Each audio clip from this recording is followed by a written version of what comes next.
who we are.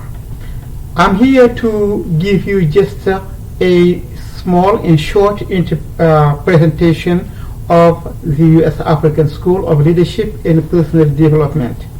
So first of all, the purpose of the school is to close the educational gap between the highly educated elite of Africa, in Africa and in the United States and around the world, and the just illiteracy, pure and complete illiteracy of the majority of the African people. So here in the United States, what we're facing is still the same challenge. Education, people highly educated, few doctors, okay, a lot of master's degrees, but about 80% of the Africans I encounter in the United States are illiterate. Some ask me sometimes, we need to translate this in this language or in that language. No, but my people can't even read in their language. So writing is not even important. So you need to speak to them in order for them to understand. So the purpose of this school exactly is to bring the education to the level of those who need it. That's the main purpose of the school. So now, in addition to that, we Africans have an identity as Africans. Okay, the borders, the limits that we have in Africa, that we don't carry here. So we are here organized as communities, most of the time religious communities or ethnic communities, okay, or sometimes let's say job-related friends, okay, so our business partners, something like that, but really doesn't really respect the countries as in Africa. We from this country, so we need to stay together, be together, because in Africa we don't have those like strong national ties. So here in the United States, the same thing reflects itself. So the U.S. African School of Leadership and Personal Development has two major goals. One is leadership. What we call leadership is the people that we work with, we interact with. Okay, so in this program, I divided the leadership program into three main areas. The first is community leadership, whether it exists or it has to be created. Business leadership, we have business leaders, we have business owners, okay, but people who lead others in business, okay, or how to make money, how to work, how to start a business, how to invest in it, how to do all the things that relate to money. We don't have those skills or those leaders. So whether they already exist or they need to be created, okay, the business leadership is needed in our community. The third one is, the third area of leadership here is we call it community leadership or religious leadership. So religious leadership or spiritual leadership.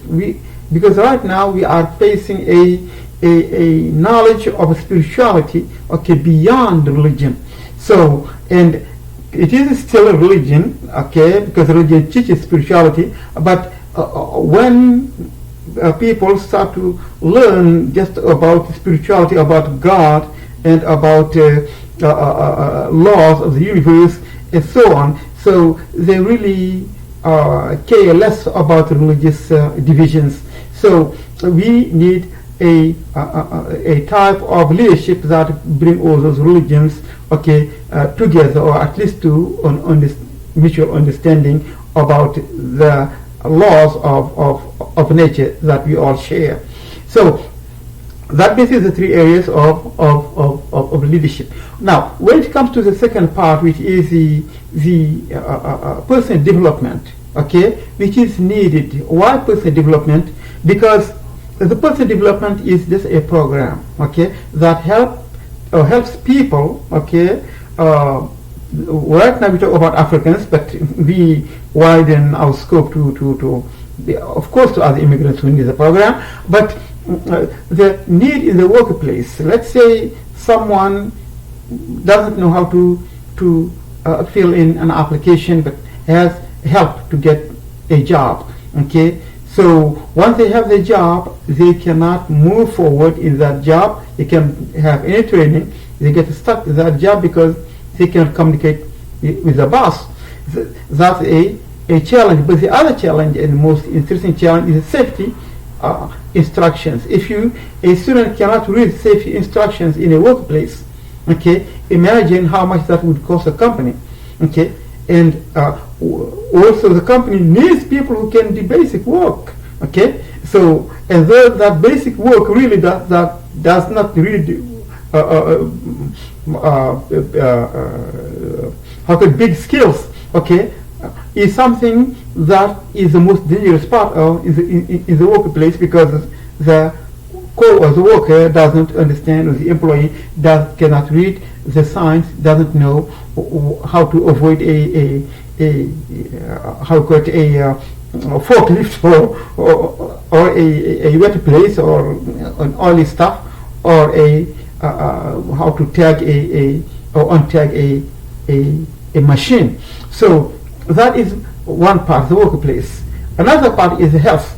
If the person doesn't know how to read the instructions, okay, on a medication, okay, or a prescription, okay, so the likelihood is that it's so easy for the person to take an overdose or an underdose, and that also needs always someone there to interpret, not translate, but interpret to the patient, okay, what to do, and that is not always understood in our languages. Why? Because the language in which is English, in which the prescription is done, okay, is different from the language the person speaks, and the words usually don't even exist in order for the person to interpret accurately what is in the medication. So it is a challenge, but the education at least can reduce that to a certain level. Another thing is the kids in schools. The kids in schools that have different challenges. Okay, a challenge is the internet, the social media. They spend most of the time on after school hours because the parents cannot help the students, their kids do their homework. Okay, on top, in addition, we have some traditional living, which makes the parents a little bit controlling, or let's say little bit controlling on the kids' behavior and life. And part of it also is speaking the language. Okay, some religious considerations. Okay, all those come, okay, to just impede the progress of the kids when they are in school, okay, when they go to school. Some even who come from Africa cannot even have also to study the language really very hard in order to cope with the native speakers of the language. So that is a challenge by itself. The parents of the students, the kids know that better than myself. I don't have a kid who goes to school now. So another challenge is the driving code. Okay, if the person doesn't know how to drive or cannot read the signs in English, yet the signs, they pass the test in their language, or it just became have an interpreter to interpret to them those signs and the code, and they start driving. There are a lot of things they may not know, okay, to drive like safely. So a lot of accidents happen, okay, because of the lack of mastery of the driving rules and driving instructions and driving signs. So that is another danger in not learning language properly. So the last but not least is when it comes to citizenship. Okay, someone who've been in the country with their green card for 5 years or so, and now they want to to pass their citizenship test in order to either bring their families or take more responsibilities. Okay, but they don't speak the language. So if somebody doesn't speak the language, how they can integrate? How they can know the history of the language they want to, the country, the language of the country to which they want to belong. So it is a challenge, because if you live in a country you don't speak the language properly, there is no integration between you and the population in there, which makes it very, very hard, even with other people, your neighbors, okay, to cope with their security, their safety, even around you, which makes it like a little bit harder, even for new citizens, okay, to understand the culture of the language, the people around them, and how to deal with them in a more immaculate way. So the newcomers, especially from Africa, okay, and those who've been here a long time, okay, I'm not talking about the kids who are born here, because they are American citizens like any other American citizen. I'm talking about immigrants. So about 80% of the African people, okay, without mentioning any country, okay, can't even read, okay, or write in English. And this includes some African countries, English African speaking countries. That I have to teach how to read English. They can speak, but can't read. So how can they read those signs and instructions? So it is a crisis in education.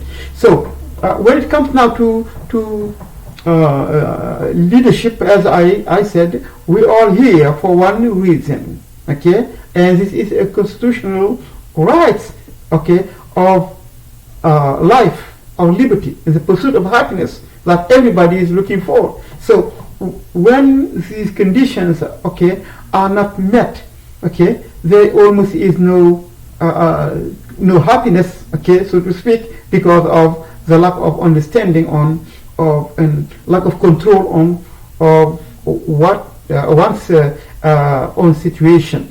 So I know that we have here like an African, we don't have an African community, we have sub-communities, not linked by the country, okay, of origin, okay, but has different links or ties between them. So we have a African identity that must, okay, be cultivated, studied, okay, in order to give a new vision or a new light, okay, to Americans, in order to understand that this is something that is common to all Africans, okay, and this school program also helps with that. So in short, this is the thing that I would like to share with you, and hopefully we'll make other videos that have more details on the African situation in the United States.